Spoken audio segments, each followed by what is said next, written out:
हमारे चैनल को सब्सक्राइब करें और बेल आइकन को दबाना ना भूलें।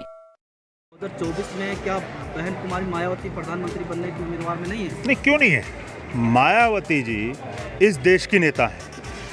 एक ऐसी व्यवस्था, एक बहुजन समाज की एक ऐसी नेता हैं जो इस देश के अंदर सर्वजन हिताय सर्वजन सुखाय की बात करती हैं। वो मायावती जी क्यों नहीं हो सकती? जब ममता बनर्जी हो सकती हैं, जब नीतीश कुमार हो सकते हैं, जब देश के अंदर राहुल गांधी प्रधानमंत्री का चेहरा हो सकता है, तो मायावती जी क्यों नहीं हो सकती? और अगर मायावती जी प्रधानमंत्री का चेहरा बनती हैं तो मैं आपके माध्यम से कह रहा हूं, मैं समाजवादी का SC/ST प्रकोष्ठ का प्रदेश अध्यक्ष आपके माध्यम से कह रहा हूं कि उन्हें बढ़ाने के लिए देश के तमाम राजनीतिक दलों को समर्थन करना चाहिए। सारे जितने भी विपक्षी हैं अभी सत्ता में है, लेकिन मायावती का जो उत्तर प्रदेश का वोटर बेस है, लगातार एक सीट बची है। कैसे वो प्रधानमंत्री की जो सोशल मीडिया प्रचार हो रहा है कैसे बन पाएंगे? देखिए, सीट एक बची है, वोट वहीं खड़ा है। वोट घटा जरूर है, वो उनके कार्यकर्ता जो उन्होंने पदाधिकारी बनाए हुए हैं उनकी कमियों की वजह से हुआ है। वो लोग काम कम करते हैं, बात ज़्यादा करते हैं। आज माननीय अखिलेश यादव जी ने मायावती जी के साथ गठबंधन करके 2019 में एक चुनाव लड़ा। अखिलेश यादव जी की सीटें कम हुई, मायावती जी की सीटें ज़्यादा हुई।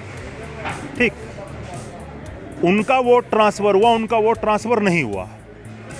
लेकिन यहीं पर मायावती ने आरोप लगाया 2019 में कि सपा से हमारी गठबंधन टूटने का सिर्फ एक ही कारण है कि यादव समाज, जहां दलित समाज के कैंडिडेट खड़े थे वहां पर वोट नहीं किए, और जहां हमारे दलित समाज से भर के वोट नहीं मिले। अगर भर के वोट मिलता तो आज शायद उत्तर भारत के अंदर नरेंद्र मोदी जी के नेतृत्व में सरकार ना चल रही होती। आज वोट का जो ट्रांसफ़र हुआ, मायावती जी ऊपर आई और समाजवादी पार्टी नीचे आई, तो आप इसे खुद समझिए कि किसका वोट कहाँ ट्रांसफ़र हुआ। दूसरी बात, अखिलेश यादव जी बहन जी के लिए हमेशा, आपने कभी भी उनकी बाइट देखी होगी, अखिलेश यादव जी बहन जी के लिए हमेशा बड़े सम्मान के साथ बात करते हैं। आज उन्हें वो बड़े सम्मान के साथ पहले भी पसंद करते हैं, अब भी पसंद करते हैं और आगे भी करते रहेंगे। राजनीतिक परिस्थितियाँ अदल बदल हो सकती हैं, लेकिन मायावती जी एक नेता हैं, नेता रहेंगी, और इतिहास में उनका नाम जीवन भर, जब तक इतिहास रहेगा, जब तक देश रहेगा, जब तक उनका नाम जानता रहेगा लोग। काशीराम जी अपने जीते जी भारत के 21 स्टेटों में से, हर स्टेटों में से 2-4 सीटें निकाली, लेकिन जब से काशीराम के निधन होने के बाद BSP सिर्फ धराशायी हो गया। तो अब एक सीट के लिए उत्तर प्रदेश जहां गढ़ है वहां पर एक सीट के लिए ये हमारा कैडर कमज़ोर हुआ है। बसपा के कैडर को ही अडॉप्ट बीजेपी ने किया है। जैसे बसपा ने पहले बूथ लेवल पे अपने लोगों को इकट्ठा बनाया हुआ था, बूथ लेवल पे उनके पदाधिकारी थे, अब बीजेपी ने अपने ऐसे पन्ना प्रमुख बना दिए। ये बात मायावती जी को भी समझनी पड़ेगी, उनके कैडर के लोगों को भी समझनी पड़ेगी, और मायावती जी को ये समझना पड़ेगा कि जिस कैडर के लोगों को वो जिम्मेदारी दे रही है, मैं भी उत्तराखंड में खड़ा हुआ हूँ, यहाँ उत्तराखंड के जो लोग हैं, उनके जो नेता हैं, वो एक जो कार्यकर्ता मजबूती के साथ लड़ता है उसका सम्मान नहीं करते। जो आदमी वहाँ पे एक वो कहता है ना पैराशूट का जो नेता होता है, वो उसका ज़्यादा सम्मान करते हैं। तो हमें समझना पड़ेगा, काशीराम साहब का मिशन था ज़मीन पे चलने वाले कार्यकर्ता को नेता बनाना है, लेकिन अभी मायावती जी के यहाँ एक कल्चर चेंज हुआ है कि यहाँ जो पैराशूट से उतर के आएगा, जो उसे नेता बनाना है। तो हमें कल्चर वापस बदलना पड़ेगा, और हमें वापस अपने उस ज़मीन के कार्यकर्ता से, आप जैसे बाम सेफ था, ये हमारे बाम सेफ के साथी हैं, इन्होंने बाम सेफ को ख़त्म करने का काम कर दिया। आज पूरे भारत के अंदर जो लोग हमारे दलित समाज के अधिकारी कर्मचारी, पिछड़ी जातियों के अधिकारी कर्मचारी मान्यवर काशीराम साहब की वजह से बहुजन समाज पार्टी को समर्थन करते थे, पैसे से भी, तन से भी, मन से भी, धन से भी, आज वो बाम सेफ के लोग बात भी नहीं करना चाहते। कारण क्या है? क्योंकि आपने उनसे अपने आप की दूरियां बनाई। तो आपको उसे वापस बाम सेफ को भी खड़ा करना पड़ेगा, BBF को भी खड़ा करना पड़ेगा, और उन कार्यकर्ताओं को भी देखना पड़ेगा जिन्हें आपने बागडोर दे दी किसी मंडल की, किसी पश्चिमी उत्तर प्रदेश की या उत्तराखंड की, उन्हें भी समझना पड़ेगा कि वो लोग कर क्या रहे हैं ज़मीन पे। तो आपको अपने आप जो कान के सुनते हैं उसे आँख से भी देखना पड़ेगा। मायावती जी से अच्छा नेता, अखिलेश यादव जी से अच्छा नेता इस देश में नहीं है, और मुझे लगता नहीं उनके अलावा कोई विकल्प भी होगा।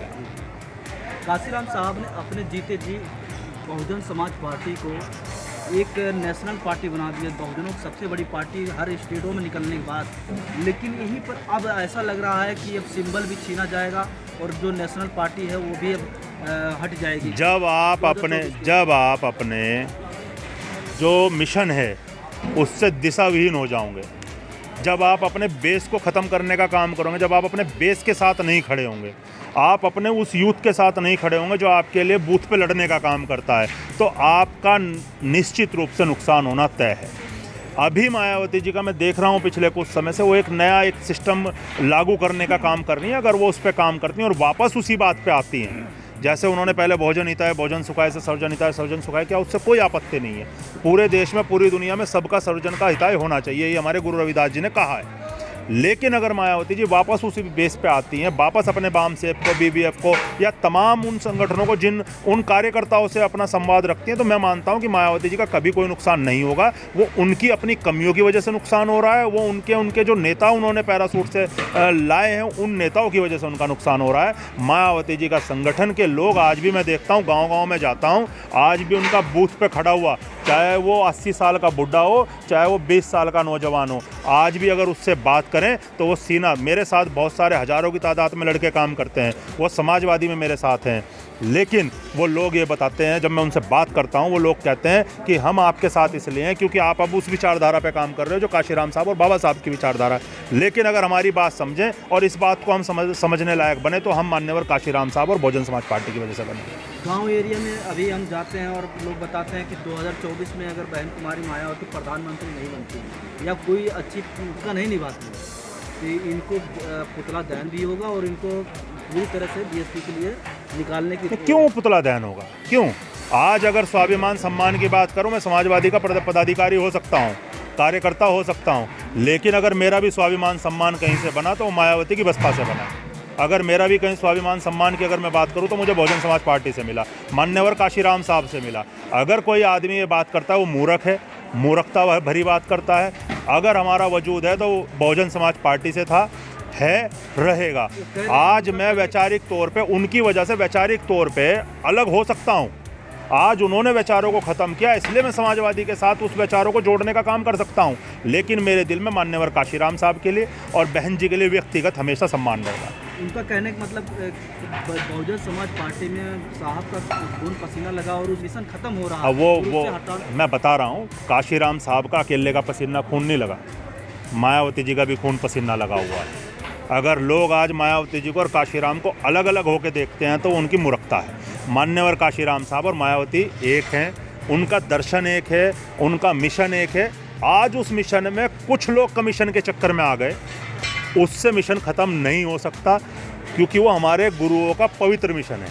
और आज जहाँ आप खड़े हुए पंजाब के काशीराम साहब थे और ये पंजाब के सारे लोग हैं, इनसे आप अभी किसी से जाके पूछ लो, आपको पता चल जाएगा कि असली मिशन क्या था, असली काशीराम साहब क्या थे, असली बहुजन समाज पार्टी क्या थी और मायावती क्या है। ये यूपी के लोगों को तो असल में थोड़ा ना वो सरकार बनने के बाद ना थोड़ी चर्बी चढ़ गई, इसलिए दिमाग ख़राब हो रहा है। आज पहली बार ऐसी एक बात चल रही है पूरे देश के अंदर कि क्या 2024 में बहुजन समाज का प्रधानमंत्री होगा, और बहुजन समाज के प्रधानमंत्री में अखिलेश यादव भी हो सकते हैं, मायावती जी भी हो सकती हैं, ममता बनर्जी की बात आजकल लोग करने लगे हैं क्योंकि वो बसपा के इन्हें बहुजन के नेताओं को वो हटाना चाहते हैं।